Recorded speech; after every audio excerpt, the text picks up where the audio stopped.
Okay, so now that you had the So we're chance back, guys. to look at the numbers, let's do it together, and you'll see whether you're being on the right track. Let's do it together. Let's do it together. So let's start with a simple case. You have a small factory that can produce 100. The demand is 100, so that's great. You can basically produce full capacity. You produce 100 and you sell 100. So what is the revenue when you sell 100? 10. Sorry? Oh, no, revenue of 200. Wait, if I sell 10. Wait, no, if I sell 100, the revenue is 100. Okay. Yeah. So you go from 10 to 200. My bad. We settle on I 100. went to. Yeah, we settle on 100. Why is it 100? Because you're selling 100 units. You produce 100 units. You sell 100 units because there's demand for it. You can only sell what demand is for. And 1 unit, here it says, a little bit hidden, sales price is €1 per unit. Sorry, it's in euro, not in pound, but it doesn't really matter what the currency is. So in this case, would be €100 revenue. Okay? So revenue is not the only thing. That's not profit, because you have to subtract the cost. Now, how much does it cost the factory to produce 100 units? Now, I understand that not everyone had these kind of classes where you have different type of costs, but costs are typically 2 components. One is what we call fixed cost, which you have to pay for the year anyway, no matter whether you produce and how much you produce. These are just for the rent of the factory or for your salaries and stuff like that. So, and we know this is a fixed cost of 50. So the cost for this year is going to be at least 50, because 50 you have to pay no matter what, unless you declare bankruptcy. But then on top of that, you have to pay what's called variable costs, and these are costs associated with the production. That depends on how much you produce. So 1 unit you can sell for €1, but 1 unit to produce it costs 40 cents. Right? So 0.4. But if you produce 2 units, it would be 0.4 times 2. But how many units do you produce? Not 1 or 2, you produce 100 units. So 100 times the variable cost of 0.4 is how much? Sorry, do that again? 40. 40, right? So they are variable costs of 40. Variable cost plus fixed cost, 50 plus 40 equals 90, okay? So now we have revenue being 100, costs being 90. What I call pi here, which is the profit, I just call it, here you see it, profit. Why do I say pi and why don't I say P? Because P already used for production capacity. It could also be price, so P, there are too many words, that's why I use pi to make it look a little bit more scientific, right? There's a little trick you can play when you give a presentation. You want to appear a little bit smarter than you are. Just add some Greek letters and stuff like that. Even though it might not be necessary to call something rho or pi or sigma, because people get, people who haven't studied Greek or don't know those letters, then immediately they get intimidated and they become quiet, and they're not going to attack you with questions, right? Because they say, oh, I better don't ask the question, right? Because then the other one says, what do you mean? It's rho. You don't even know how to pronounce it. You don't know what rho is.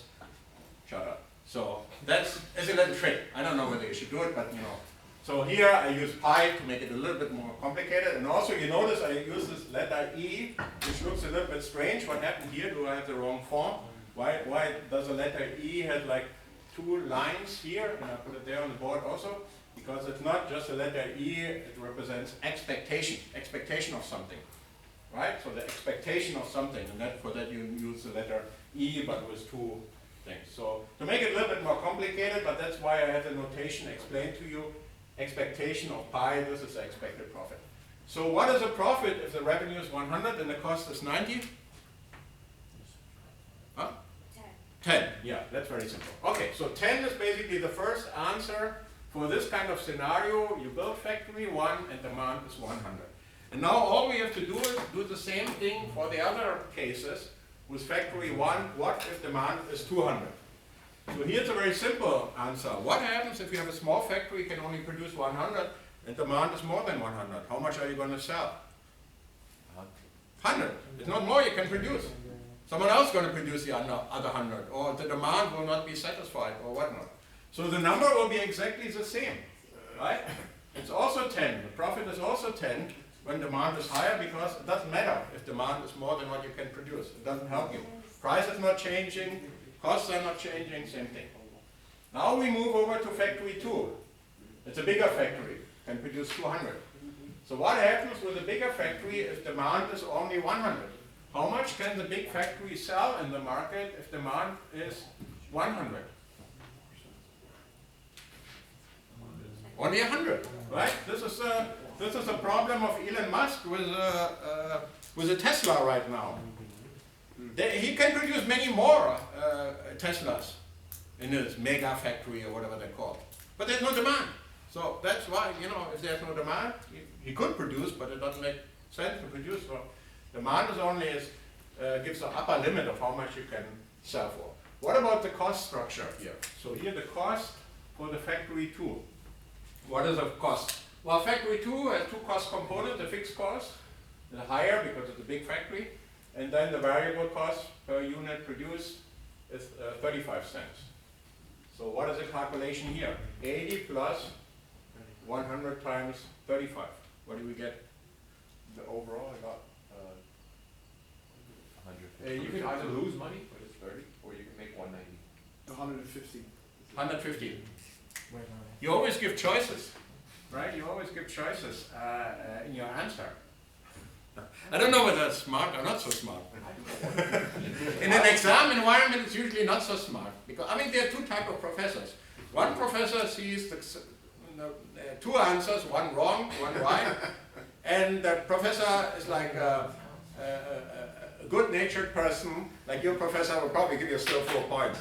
Like say, yeah, I found the right answer. There was some crap together with the right answer, but I still give 4 points. Then there's another professor who says the exact opposite. Says, I expect the right answer, and if a right answer is supplemented with something wrong, the whole thing is wrong. The whole thing is wrong, right?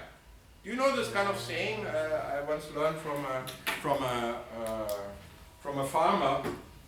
If you have a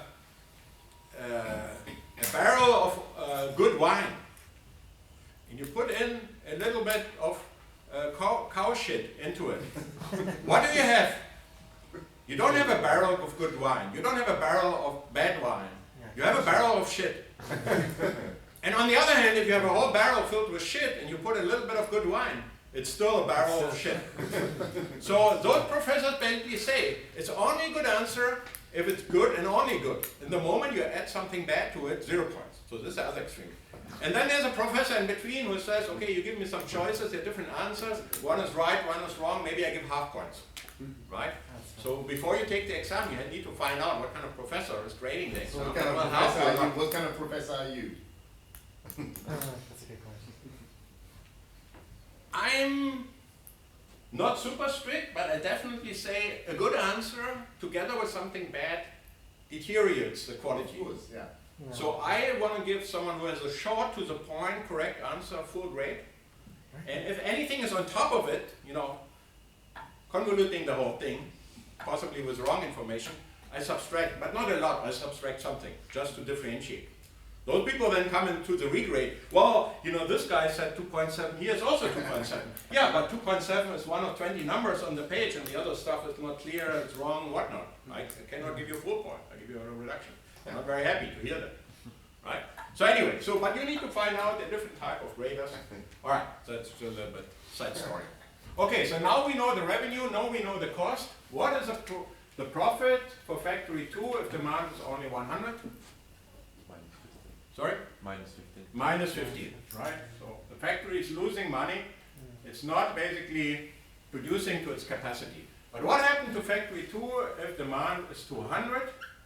What is the cost if demand is 200? If demand is 200, factory will go full throttle, produce 200. 150. 150? Is that right? What? 150, is that right? Well, that's another kind of strategy. You give an answer and then you ask, is that right? So what, I have to answer that. Is that an exam? The professor now gets a question. Oh, I know you need to answer the question, right? I don't know. Yeah, You tell me. I don't have the calculator in my head. Yeah, it's 150. 150. Okay, you have to take it back. Right. Okay, 150. By the way, if he's wrong, interrupt me. I don't know. I don't check those numbers. You're smart. Supposed to be correct. So then the profit, I'll give you the number, is 50. Okay, right. So now we have different scenarios, still no optionality whatsoever. And because it's uncertainty in the future, We don't know whether demand is 100 or 200. We assume a 50% probability. So what is the expected probability of factory 1, which either makes a profit or 10 or 10? It's 10, because 50% of 10 plus 50% of 10 is 10. Here is a little bit more calculation, because a 50% probability you lose 15, and a 50% probability you make 50, right? So probability weighted, this would be only half of it, minus 7.5, and probability weighted, this would be 25. So together, what is it? The expected profit? 12.5. Sorry? 12.5. No, is that true? 17 and a half. 17 and a half? I get all kind of numbers. 35, Or right? 17 and a half. 35, half of 35. It's just the average, right? You could also calculate the average between those two numbers, because it's 50-50. Okay, so now in this kind of situation, if you only did that, so far no optionality. You wonder, why are we doing this? Isn't it supposed to talk about options? Give it a minute. In this kind of situation, what factory would you build? Factory 1 or factory 2? Factory 2. So the decision would be to build factory 2. But now comes the real interesting part, basically. That's why we're here. Let's say the builder of factory 1 offers you a modification of the factory. Right? Let's call it factory 1A. And factory 1A is basically factory A that can only produce 100, but it could be scaled up to produce 200 later on. It has the option to expand, right? Now we're talking about something, the option to expand. Now, if someone offers you this, you have a factory and it could produce 100, but it could also produce 200. Typically, the factory is going to be more expensive, because when you build this factory, you need to set apart some space for the extra machines, and you have to have some more flexibility and stuff like that.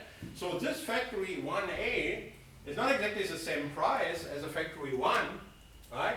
Because the fixed cost, if you look at it, the fixed cost is not 50, it's 55, so it has more fixed cost, it's a more flexible thing, and therefore it's more expensive.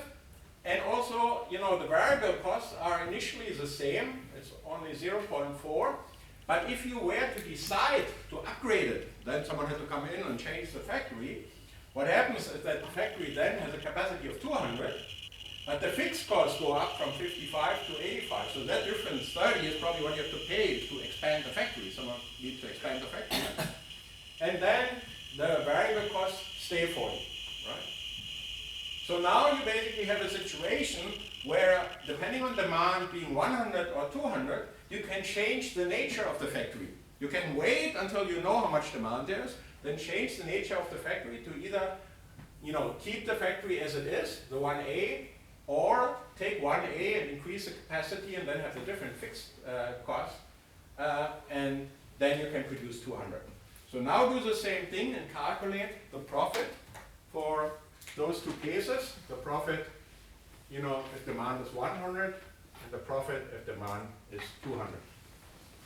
Right, same kind of logic. So here it's very easy, because it's basically just looking at these costs for 100.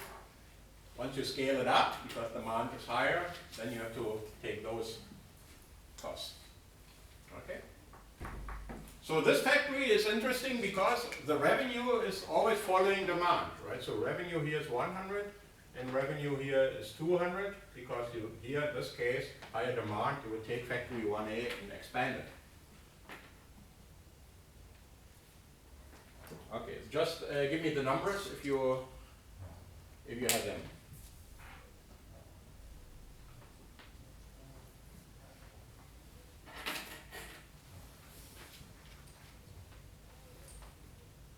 So if nothing happens, demand is 100, revenue is 100, Is it 95 are the costs, 100 minus 95, 5, right?